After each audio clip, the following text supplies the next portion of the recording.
la parole de Dieu s'est accomplie une seconde fois. Je crois que dans la parole de Dieu, il est dit que le témoignage de deux personnes est vrai. Quand j'étais assis, le Seigneur me disait, avant la fin de cette semaine, il y a quelqu'un qui se trouve ici qui va mourir. Je ne sais pas pourquoi, le frère Ansel de Gand dit la même chose dans sa prière. C'est pourquoi je voudrais dire à quelqu'un qui est là ce soir que peut-être c'est sa dernière fois d'écouter la parole de Dieu.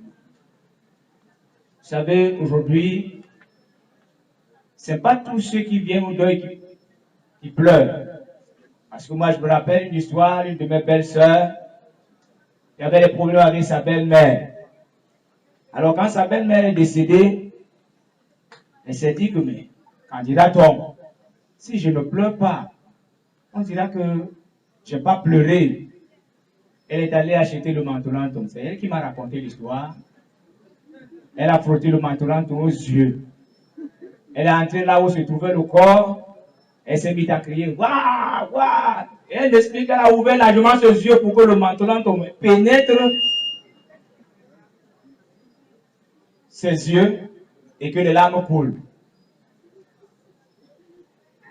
Nous sommes là ce soir. J'ai une histoire que j'aime raconter pendant le deuil, quand je prêche. L'histoire de ce missionnaire qui avait voyagé et il est arrivé devant un cimetière. Quand il me racontait cette histoire, il était vraiment touché. Il a vécu cette histoire. Alors il a trouvé qu'en face du cimetière, il y avait une vente emportée, bien aménagée. Et on a écrit devant la vente emportée que ceux qui sont ici sont mieux que ceux d'en face.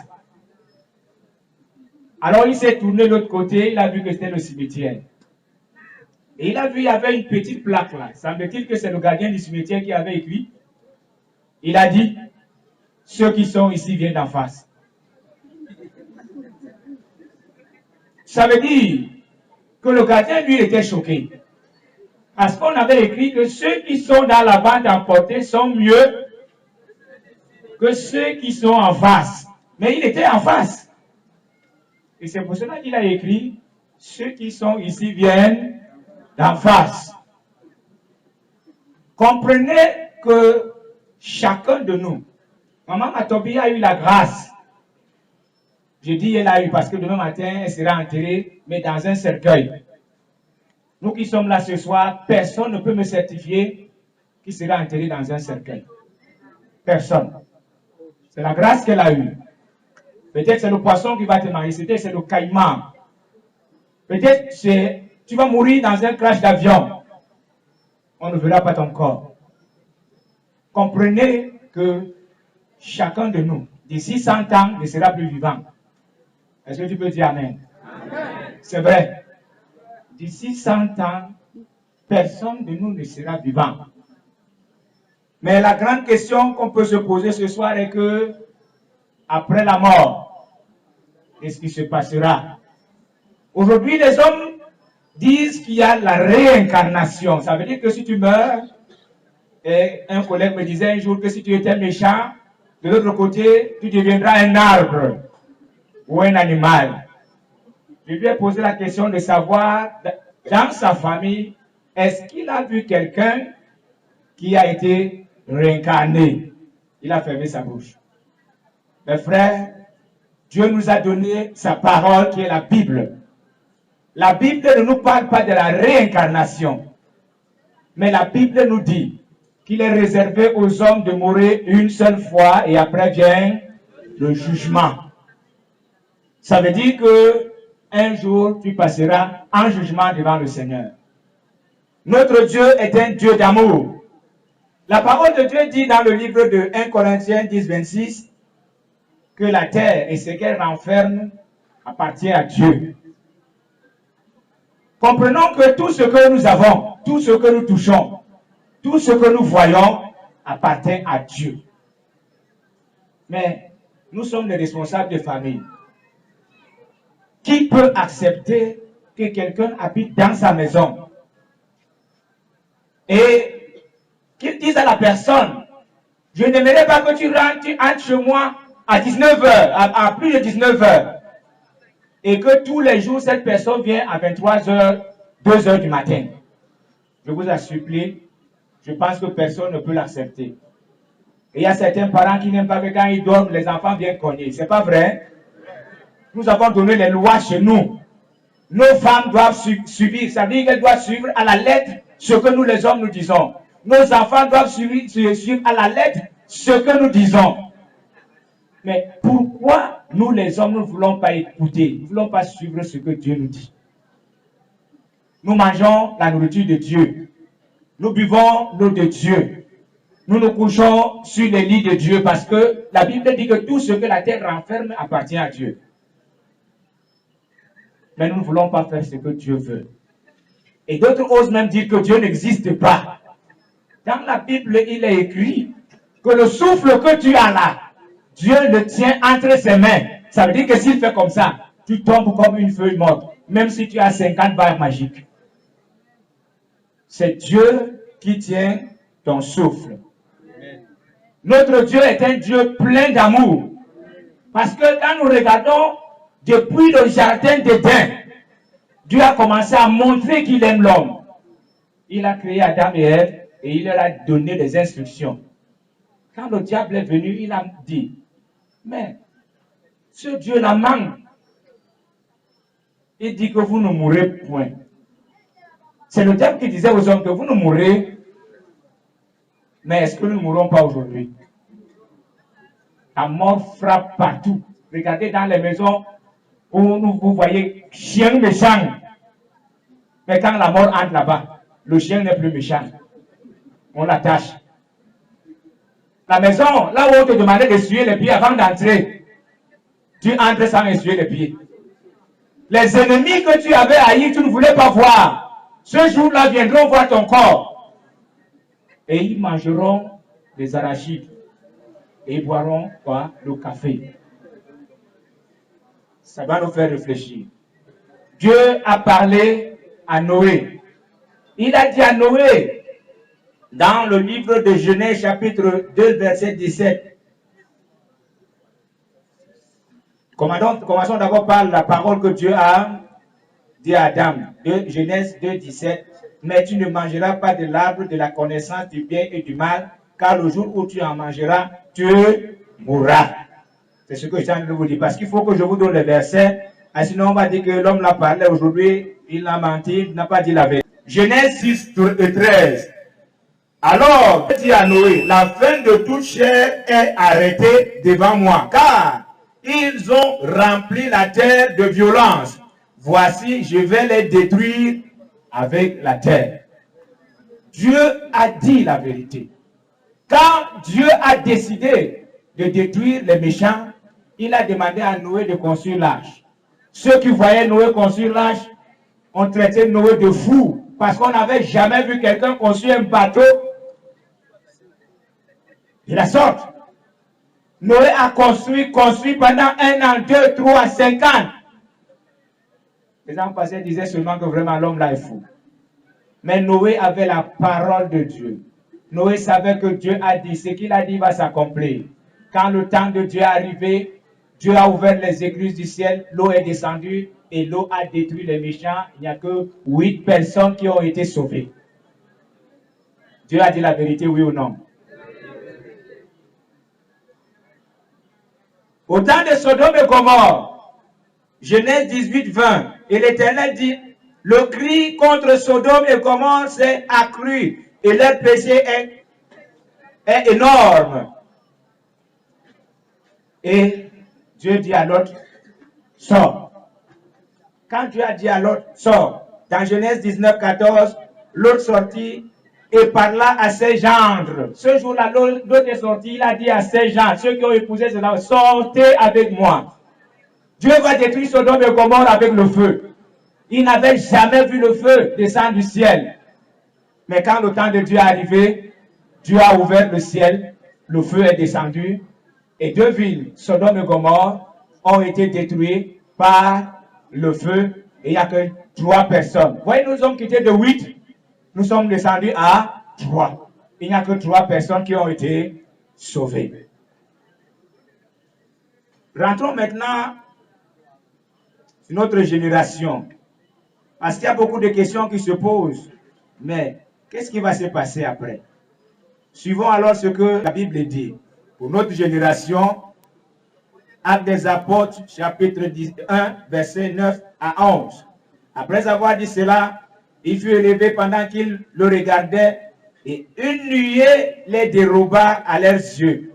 Et comme ils avaient les regards fixés vers le ciel pendant qu'ils s'en allaient, voici 2 hommes vêtus de blanc leur apparurent et dirent: Hommes galiléens, pourquoi vous arrêtez-vous à regarder au ciel? Ce Jésus qui a été enlevé au ciel du milieu de vous viendra de la même manière que vous l'avez vu allant au ciel.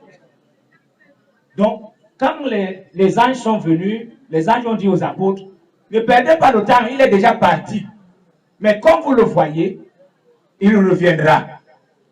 Quelqu'un me disait un jour que, pasteur, vraiment, ce Jésus ne viendra plus jamais. Ce Jésus ne viendra plus jamais.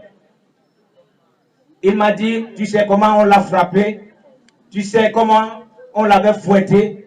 Il ne reviendra plus jamais. Je lui ai dit que, mon frère, ce jour-là, Jésus était un agneau. Il est venu sur la terre parce qu'il voulait sauver l'humanité. Mais quand il reviendra, il ne reviendra plus comme il est venu, mais il reviendra avec une forte armée, avec une puissance, et il viendra pour juger. Apocalypse 2, 12. Voici, je viens bientôt. C'est Jésus qui le dit. Et ma rétribution est avec moi pour rendre à chacun selon son œuvre.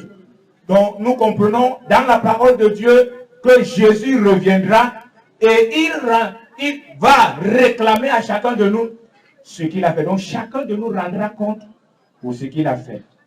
Aujourd'hui, nous ne comprenons pas ce qui se passe. D'ici, il dit nous, moi je ne comprends pas. Je ne comprends pas ce qui se passe parce que Dieu nous a donné la parole. Et aujourd'hui, Dieu nous éclaire tous les jours. Dieu a multiplié les moyens pour que les hommes écoutent la parole. Dieu a multiplié les moyens pour que les hommes voient la réalité. Mais au fur et à mesure que le temps passe, au fur et à mesure, le mal s'accroît. Nous allons pour accuser les autorités du pays. Mais comprenez une chose. Si aujourd'hui nous changeons notre président et que nous qui sommes là ce soir, nous ne changeons pas notre mentalité, il n'y aura pas de changement. C'est ce qu'on doit connaître. S'il faut changement, s'il faut qu'il y ait changement, le changement doit commencer par chacun de nous. Dieu aujourd'hui nous a accordé la grâce. Nous avons encore la vie. Ça veut dire que nous avons le temps de choisir. La Bible dit dans le livre de Galates 6, 7, ne vous y trompez pas. On ne se moque pas de Dieu. Ce qu'un homme aura semé, il le moissonnera aussi. Je suis souvent étonné. Parce que dernièrement, j'étais à un deuil. J'étais assis. Et comme ceux-là savaient que je suis pasteur, on vient m'appeler, on me dit que pardon, pasteur, on a besoin de ton intervention. Je vais intervenir comment? Quelqu'un qui ne va pas à l'église, qui n'a pas besoin de Jésus. Quand il meurt, on me demande d'intervenir. Non. Heureusement que dans notre milieu, on ne paye pas, on n'achète pas les deuils. On fait les deuils gratuitement. Mais je ne dois pas aller faire le deuil pour dire que prenez-le comme il vient. Je ne peux pas prêcher comme ça. La parole de Dieu dit que chacun rendra compte pour ce qu'il a fait.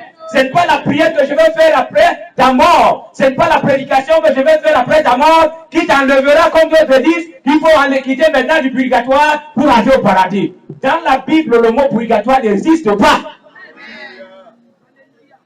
Il faut qu'on vous apprenne, il faut qu'on vous dise la vérité. Il faut que ceux qui vous prêchent dans les assemblées vous disent la vérité. Dieu aujourd'hui a besoin que les hommes changent leur caractère, leur comportement.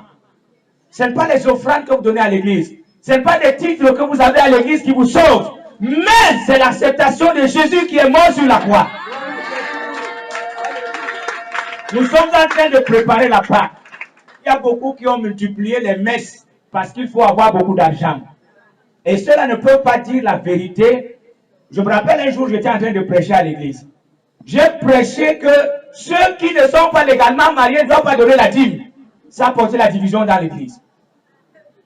Vous allez à l'église, vous donnez de l'argent, vous savez que Dieu avait demandé à qui de lui donner de l'argent.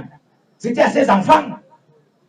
Vous n'avez pas encore donné votre vie au Seigneur. Vous pensez que c'est ce que vous allez donner aux prêtres, ce que vous allez donner aux pasteurs, c'est ce qui vous fera entrer au ciel, zéro. Si c'est ce qui devait nous faire entrer au ciel, Jésus ne serait pas venu. Dieu devait faire en sorte que les gens continuent à donner. Ça, c'est les œuvres. C'est comme les ingrédients qu'on met dans la sauce. On met un peu de piment, on met un peu de sel. C'est ça les offrandes et les dîmes.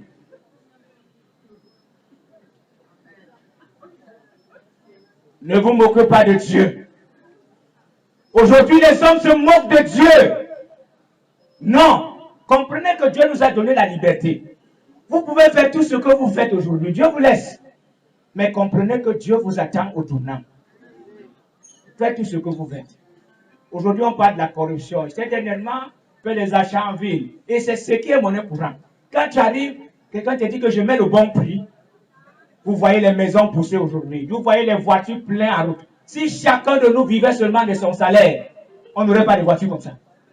Mais il y a d'autres qui volent. Ils sont devenus des souris. Partout où ils passent, ils disent des avantages liés au poste. Tu vas escroquer. Tu vas détourner. Tu vas construire des maisons. Voilà Maman Matovi qui laisse sa maison. Et il y a d'autres, quand ils achètent une petite voiture, la voix change. Ça veut dire qu'il ne peut plus parler comme un Camerounais. Il veut parler comme un Français. Quand il n'a pas de travail, il a une manière de marcher. Mais dès qu'il a le travail, la manière de marcher change. Vous oubliez que tout ce que vous utilisez appartient à Dieu. Au lieu que vous vous tournez vers le Seigneur qui vous donne le souffle de vie tous les jours, vous passez votre temps à corrompre, à voler, à détourner.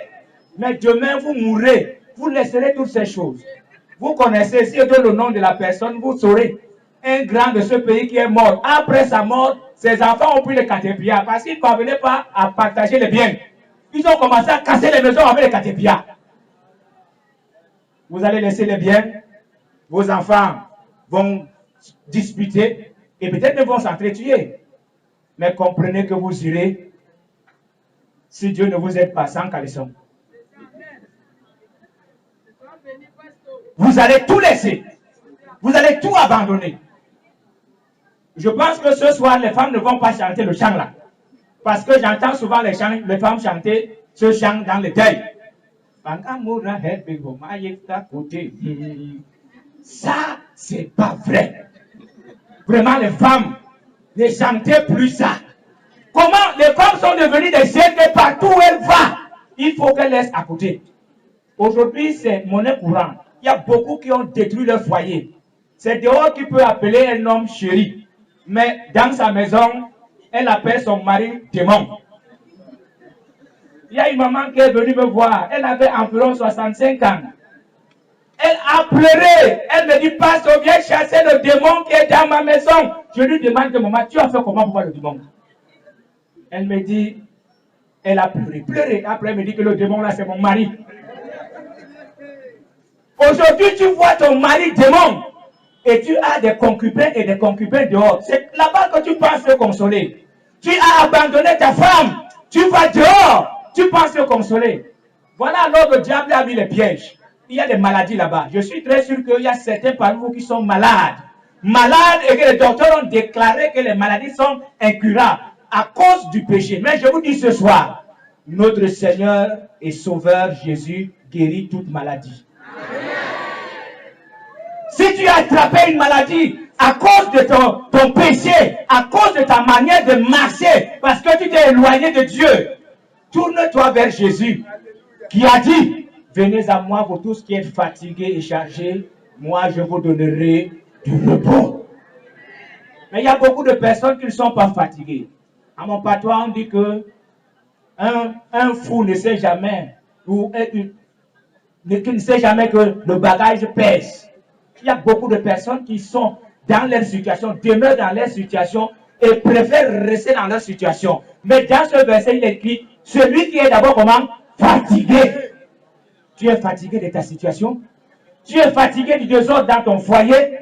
Tu es fatigué de la vie que tu mènes? Tu es fatigué du vol?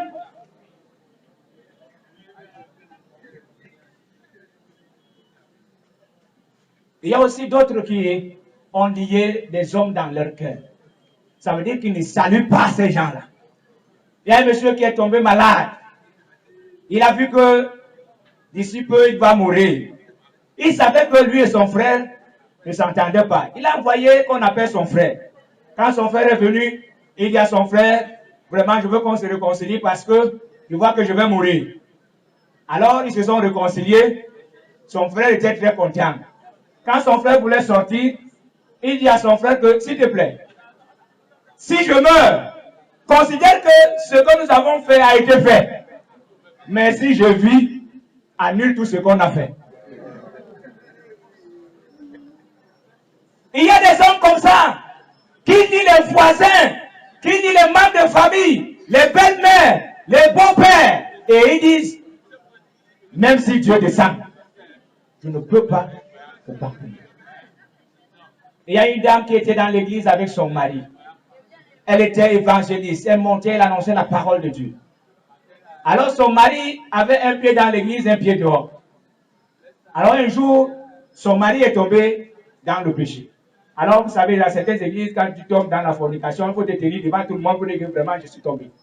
Alors son mari s'est levé, en plein culte, elle dit, je suis tombé dans l'adultère. Sa femme s'est levée. Elle a dit que je ne te pardonnerai jamais ce que tu as fait. Alors quelques années plus tard, la femme est morte la première. Quand monsieur dort après l'enterrement, Dieu lui montre dans le rêve que sa femme est allée en enfer. Dans le rêve, alors on commence à demander à Dieu que, mais comment ma femme évangéliste, elle était évangéliste, bouillante dans l'église, et ma femme se retrouve dans l'enfer. Et Dieu lui dit, depuis le jour où elle a dit qu'elle ne te pardonnera jamais, tous ses péchés sont revenus en elle. Si vous pensez que vous allez haïr vos voisins, vous allez haïr votre belle-mère, vous allez haïr votre beau-père, vous allez haïr votre belle-fille, et vous allez à l'église prendre la communion, vous allez à l'église prendre la Sainte Seine, à partir de ce soir, la Bible dit que si tu veux donner ton offrande, et tu te rappelles que tu es indifférent avec quelqu'un, tu poses ton offrande à côté. Ne va pas donner ça dans mettre ça dans le tronc. Vous avez lié des gens dans vos cœurs, et vous allez à l'église. Aujourd'hui, les gens sont contre les églises. On dit que vraiment il y a trop d'églises. Et d'autres disent même que dans la parole de Dieu, il est écrit que dans les derniers moments, il y aura beaucoup d'églises. Va dire la Bible, c'est pas comme ça. Il est écrit qu'il y aura des faux prophètes. Vous êtes contre les églises qui se multiplient. C'est bien. Pourquoi vous n'êtes pas contre les ventes emportées qui se multiplient? Les ventes emportées jouent la musique jusqu'à 3 heures. Mais une église qui chante seulement de 18h30 à 20h30, vous allez voir le sous-prophète. Faut qu'on arrête les églises là. La vente emportée chante toute la nuit. Vous êtes contre Dieu. Dans les établissements, vous avez interdit qu'on prêche Dieu. Dans les milieux scolaires, dans les universités, dans les lieux de service, c'est bien écrit qu'on ne doit pas parler de Dieu. Mais vous voulez que Dieu vous aide comment? Si vous chassez Dieu partout, vous avez chassé Dieu partout, et aujourd'hui vous voulez qu'on ferme les églises, et vous êtes parmi ceux qui disent qu'on doit les fermer. J'ai dit à l'un de mes collègues un jour, que fermez toutes les églises pentecôtistes, si vous voulez, mais vous verrez ce qui se passera au Cameroun. Est-ce que vous savez que par moment Dieu nous dit, cette année, si vous ne parvenez pas à convertir tel nombre de personnes, le sang va couler dans le pays. Nous mettons nos genoux à terre, nous prions pour que le pays soit en paix. Et entre-temps, vous êtes contre les églises et vous demandez qu'on les ferme. Dieu, aujourd'hui, a besoin que les églises se multiplient même. Parce qu'aujourd'hui, le mal s'accroît. Les sectes se multiplient. Dans certaines entreprises, il faut que tu sois homosexuel pour qu'on t'embauche. Il faut que tu sois dans la rose-croix pour qu'on t'embauche. Pourquoi vous n'êtes pas contre tout ça? Vous êtes seulement contre l'église. Et entre-temps, vous intégrez ces associations, ces sectes. Mais vous dites que l'église, la Bible, c'est la chose des blancs. Les blancs ont apporté ça pour endormir les noirs. Je dis, le blanc vous a apporté la cuillère. Pourquoi vous n'avez pas refusé ça? Nous sommes vêtus ce soir à cause des blancs. Déshabille-toi alors. C'est seulement la Bible que tu vois que c'est la chose des blancs. Déshabille-toi. Non. La Bible dit. Alors, vous dites que nous parlons trop. Je dois m'arrêter dans bientôt.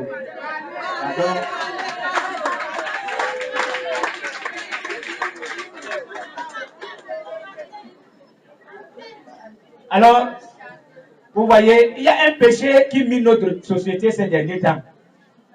C'est le péché. Il y a un prêtre qui avait parlé, ce jour-là, il était en train de prêcher, il a parlé, il dit qu'il y a la divorcitose et la polygamiose. Voilà, ce péché aujourd'hui, la fornication, l'adultère ont dominé. Vous voyez des enfants comme ça maintenant parler de l'amour. Vous voyez un vieux de 80 ans, il est en train de parler d'amour.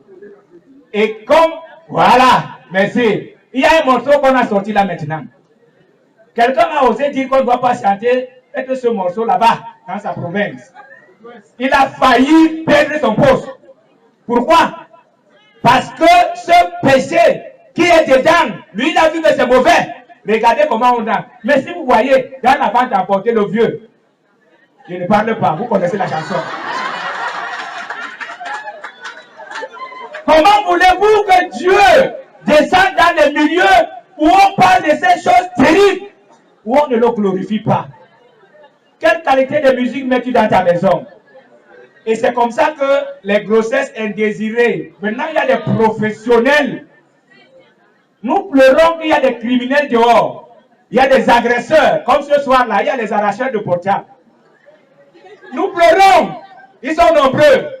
Mais il y a des criminels cachés qui tuent les jumeaux, qui tuent les enfants. L'avortement. Moi, je vais vous dire une chose.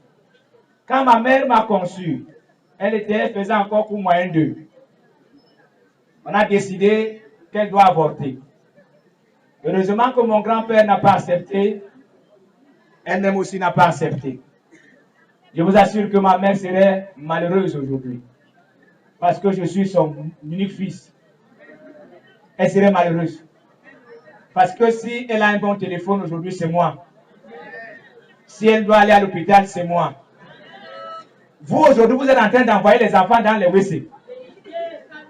Quand l'enfant est dans le ventre, vous vous envoyez dans le WC. Après, demain, vous allez commencer à dire que vraiment, c'est la malchance. Vous allez se marier, c'est la malchance. Je n'ai pas d'enfant. Comprenez que tous ces enfants-là vous attendent au dernier jour. Je vous assure. 5 seront sur ce pied. 5 sur l'autre pied. Parce que toi, tu avortes tout le temps. D'autres vont te saisir. Et ils vont dire à Dieu ce jour: oh Seigneur, voici l'homme ou la femme qui nous a empêchés de vivre sur la terre. Où va-t-il? Mais comprenez une chose. La Bible dit que si celui qui est en Christ est une nouvelle créature, les choses anciennes sont passées, voici toutes choses sont devenues nouvelles. Quand ces enfants se lèveront au dernier jour, si tu acceptes Jésus, Jésus va se lever. Il va dire aux enfants: je suis mort pour lui. Je suis mort pour elle. Calmez-vous. Mon sang a lavé le péché. Entrez dans le royaume avec votre mère. Entrez dans le royaume avec votre père. Mais si vous n'avez pas accepté Jésus, vous allez payer. Les marabouts vous disent souvent que, vous voyez, Seigneur, devenez sage. Hein? Il y a d'autres, quand ils arrivent chez le marabout, ils disent qu'il y a un homme court dans la famille. Tu auras toujours un homme court dans la famille. Moi, j'en ai plusieurs. Ici, à Douala, tu te dis que le voisin, tu auras un voisin à gauche, à droite, devant, derrière. Moi, j'en ai 4, devant, derrière, à gauche, à droite. Et c'est ce que le marabout dit, ton voisin, celui que tu vas voir le premier le lendemain, c'est que c'est lui. Tu verras toujours un voisin le premier. Mais quand on vous dit comme ça, vous êtes comme, vraiment, il a dit la vérité. Ce matin-là, j'ai vu mon voisin. J'étais même sûr que c'est lui. C'est lui qui me dérange. As-tu besoin de la protection? As-tu besoin d'une longue vie? La Bible dit que la crainte de l'Éternel augmente les jours. Si tu veux vivre pour longtemps, si tu veux vivre pour longtemps, accepte Jésus. Jette les bases que tu as. Nous étions dernièrement à Bédi. On a prêché que ceux qui ont des écorces abandonnent leurs écorces. Il y a quelqu'un qui a eu ordre de donner son écorce publiquement. Le bureau du pasteur était à côté. Il est allé jeter l'écorce dans nos bureaux. Je suis là ce soir. Si tu veux te débarrasser de ces choses, je vais sortir par là. Attends-moi là-bas, dis-moi pas vraiment. En cachette, je vais t'amener quelque part. Je vais t'aider à te débarrasser. Et tu auras longue vie. À partir de ce soir, accepte Jésus. Ta maison n'aura plus de bruit. Tout ce que tu ressens aujourd'hui, parce que la Bible dit que l'ange de l'Éternel campe dans la doux de ceux qui le craignent et les arrache du danger. Qui vous a dit que c'est les écorces qui vous protègent? Qui vous a dit que c'est les sectes? Regardez les conditions qu'on vous donne dans les sectes. Tu ne dois... J'ai vu l'un de mes oncles. Il avait besoin de la protection. Il est allé voir un marabout. Le marabout lui a demandé de changer l'argent en 500 francs. Il a souffert d'avoir parlé marcher dans toutes les stations pour chercher les 500 francs. Alors le marabout après lui a dit que si tu manges à table, on ne doit pas tirer le plat. On a entendu. Quand on mangeait ensemble, par on faisait comme pour qu'il ne mange que la nourriture nous suffit. Il a souffert comme ça. Mais mes frères, regardez les lois qu'on vous donne. Prends ceci, mets dans la poche. Non, n'accepte plus ces lois qui te font souffrir pour rien. Accepte Jésus. Il a dit que moi, Jésus, je suis venu délivrer les captifs. Et je suis venu rendre libres les opprimés. Il y a plusieurs parmi vous qui ne dorment pas, parce qu'on vient les coucher. Il y a plusieurs parmi vous qui ne parviennent pas à trouver le sommeil, parce qu'on vient les donner la nourriture la nuit. Et regardez, toutes ces choses, c'est parce que vous n'êtes pas avec Dieu. L'estomac fait mal, le bas-ventre fait mal, le sang coule à tout moment. Ce soir, Jésus est là. Il est capable de te délivrer. Il est capable de te sortir de l'esclavage. Il est capable de te donner la vie. Il est capable. Donc, ce soir, comprends qu'un jour tu mourras. Je vais clôturer par là. Mettez-vous en règle avec le Seigneur. Un jour tu mourras. Ecclésiaste 8 dit, l'homme n'est pas maître de son souffle pour pouvoir le retenir et il n'a aucune puissance sur le jour de la mort. Il n'y a point de délivrance dans ce combat. Ça veut dire que nous tous, nous sommes sujets. Il dit bien qu'il n'y a pas de délivrance dans ce combat. Et la méchanceté ne saurait sauver le méchant. Allez partout dans le monde. On vous montrera les grands héros, les tombes. On vous dira que voici la tombe de tel. On va vous montrer la tombe de Mohamed. Mais on vous dira qu'il se repose là. Allez en Afrique du Sud. On va vous montrer la tombe de Nelson Mandela. Je pense que c'est le dernier héros qui est mort. On va vous montrer sa tombe et on va vous dire, mais il se repose là. Allez en Chine. On va vous montrer la tombe de Bouddha. Allez partout. On vous dira toujours qu'il se repose là. Mais ce soir, je te prêche quelqu'un. Que si vous allez à Jérusalem, on va vous montrer sa tombe. Mais après, on vous dira qu'il n'est plus là. Il est monté. Il est assis à la droite du Père. Son nom, c'est Jésus. Lui seul est capable de te délivrer. Lui seul est capable de te sauver. Lui seul est capable de changer ta situation. Lui seul, que tu aies de l'argent ou pas, que tu aies des voitures, que tu aies des potes. Regardez ce qui se passe. Vous avez déjà vu qu'on a enterré quelqu'un à la lune? Vous avez déjà vu qu'on a enterré quelqu'un dans les airs? Nous avons tous 1 mètre carré. Ou peut-être 2 mètres autour. C'est là notre dernière demeure. Roule dans les voitures, garde les bidons en banque, mais la fin sera qu'on va te garder quelque part, pas au ciel, pas en l'air, mais dans la tombe. Mais avant que tu ailles dans la tombe, il faut. Je vais dire un verset, c'est par là que je vais terminer. Jésus dit, Jésus lui dit, je suis la résurrection et la vie. Celui qui croit en moi vivra même s'il meurt. Est-ce qu'on peut acclamer pour Jésus? Même s'il meurt. La Bible dit qu'il vivra. La Bible dit qu'il vivra. Je vous assure, je n'aime jamais témoigner dans les deuils. Mais je vais vous dire que la maman qui est couchée là, elle m'a marqué. Je crois qu'elle vit encore. Si vous acceptez Jésus, même après la mort, au contraire, la meilleure vie commence. Vous entrez dans une ville où il n'y a pas de mort, où il n'y a pas de cimetière, où il n'y a pas d'hôpital. C'est dans cette ville que Jésus veut nous amener. C'est dans cette ville. n'acceptez pas Jésus, souvenez-vous de l'histoire de Lazare et le riche. Le riche est allé dans les tourments.